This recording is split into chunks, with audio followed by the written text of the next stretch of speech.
What is bioavailability? So here bioavailability actually refers to the quantity of the drug which is reaching to the systemic circulation and become available at the site of action in order to produce the therapeutic effect. Hello everyone, welcome back to my channel. So today's topic is bioavailability. So in this video we are going to see what is bioavailability, that is definition of bioavailability, then what are the different types of bioavailability, then what are the factors which are going to affect the bioavailability process, then uh, why we require to study the bioavailability, that is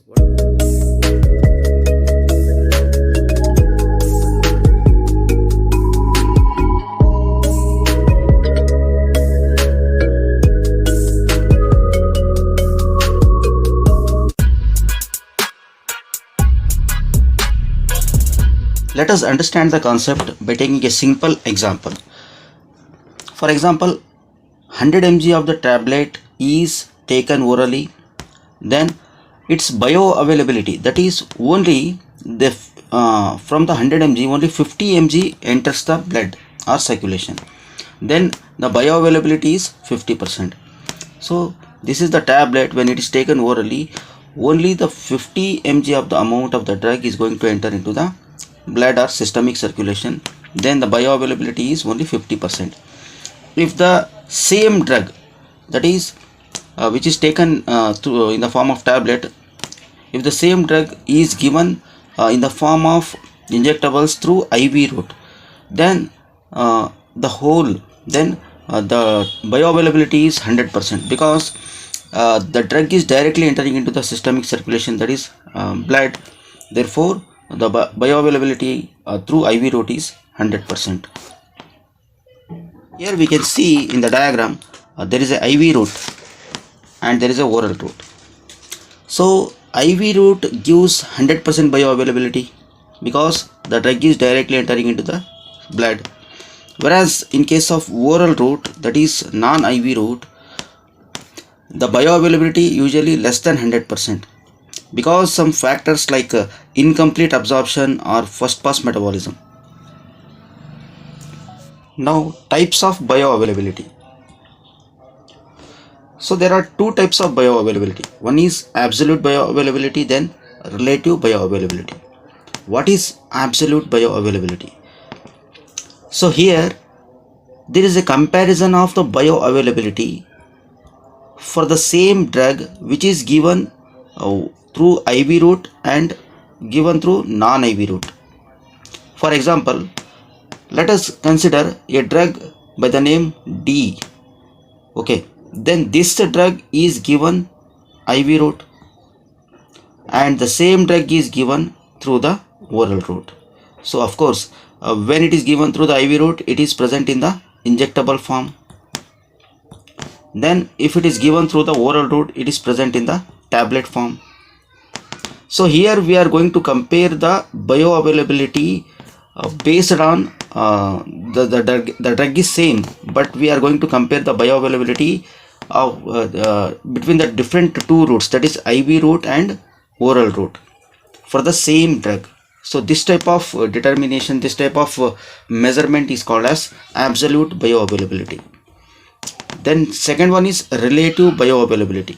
So here we are not changing the route of drug administration, but we are changing the dosage type of the dosage form.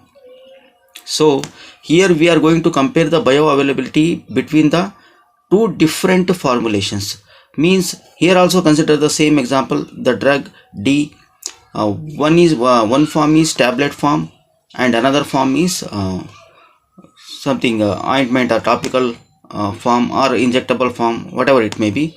Here we are there is a comparison between the two different formulation of the same drug. Means the drug D is available in the tablet form and the same drug is available in the ointment form.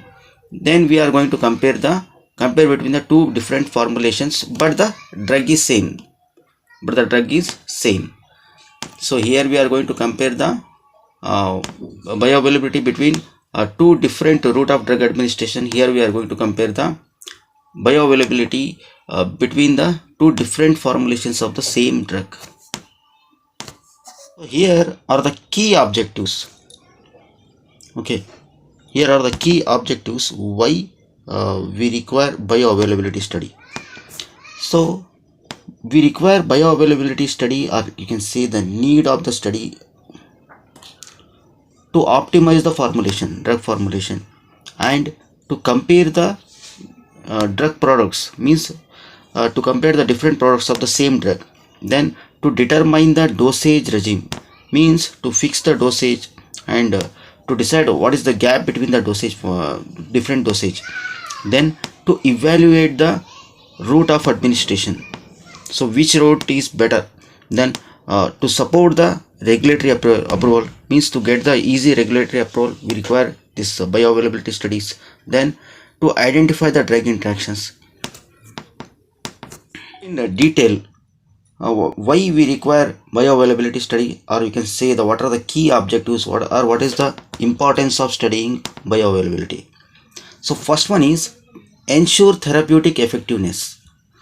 So it determines whether the drug reaches the required concentration at the site of action, or targeted site.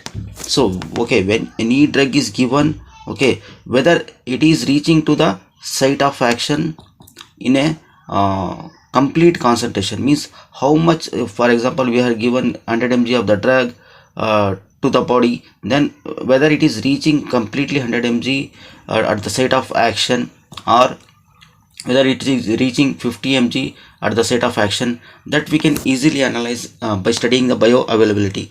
Then it is also helps in achieving the desired pharmacological response.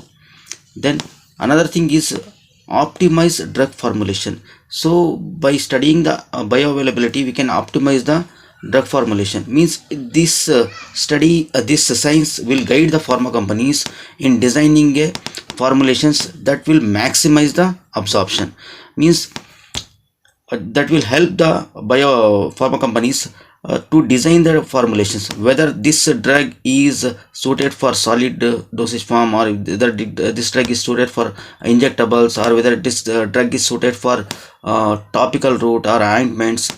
That can be easily decided by comparing by studying the bioavailability process of that particular drug.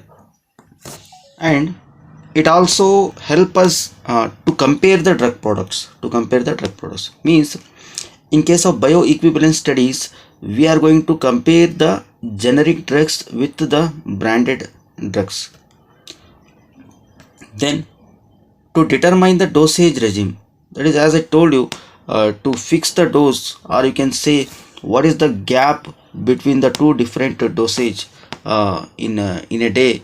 So it can be easily helpful to decide the dosage, or you can say the what is the minimum duration of the gap should be there from one dose to the next dose. Then this will prevent the underdosing and the toxicity due to overdosing. Then to evaluate the route of drug administration, means it also helps us to choose the most effective route which is suitable for that particular drug to get the 100%, or you can say the near 100% bioavailability. That is also helps in evaluating the route of drug administration. And it also support the regulatory approval. So here the bioavailability data is very much important in getting the approval for the new drug applications. The agencies like FDA, EMA, and CDSCO, it is very much important to get the approval from these agencies in case of new drug approval, new drug application. Okay, then it also helps in identifying the drug interactions. Okay, drug interactions, how the drug is going to interact with the food, how the drug is going to interact with the other drugs, or the disease state, how it is going to affect the performance of the drug. So all these things. So compare when any two drugs, for example drug A and drug B, when they are given at the same time, means simultaneously, if there is a interaction, means that either the drug A is going to increase the effect of drug B, that is called as agonist effect, Other chance, that is drug A may interfere with the action of drug B and it will reduce the efficacy of the drug B, that is called as antagonistic effect. So there is a both chances are there, that is comes under drug interaction studies. Here the bioavailability also helps in these drug interaction studies. Another very important topic is factors which are going to affect the bioavailability, or factors influencing the bioavailability. The first one is patient specific factors, means they are truly related to the patient. It is not concerned with any formulation, not concerned with any dosage form or drug. It is purely related to the patient. So like age of the patient, then health condition of the patient, and genetic factors. So not all the age group people will respond in the same way for all type of drugs. Okay, there are very various examples are there, that is because of age, the vital organs are quite compromised, and there is no that much response we will get when we are going to give any particular drug. So age also matters, then health condition. So all these are the patient related factors. Then the next one is first pass metabolism. So here the health of the liver also plays a very good role in bioavailability, because drug is going to undergo metabolism process. Okay, that is why the some drugs which are given through the, not some drugs, all the drugs which are given through the oral route, they are supposed to pass through this first pass metabolism. Then also here the liver also plays a very good role in deciding the bioavailability. Then gastrointestinal environment. So here the health of the GIT, the pH, like enzymes, all these are going to affect the drugs breakdown. Then it also directly affects the bioavailability of the drug. Then physicochemical properties of the formulation, that is the solubility of the drug or the stability of the drug, they also affect the absorption of the drug.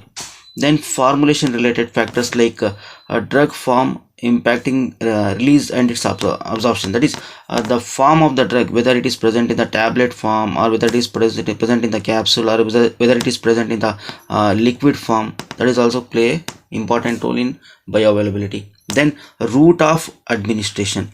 So definitely as we see in the earlier slides, that is the drugs, if it is given through the IV route, then the 100% bioavailability is there. If the same drug is given through the oral route, then there is a decreased bioavailability to 50%. So these are some factors which are going to affect the bioavailability either directly or indirectly.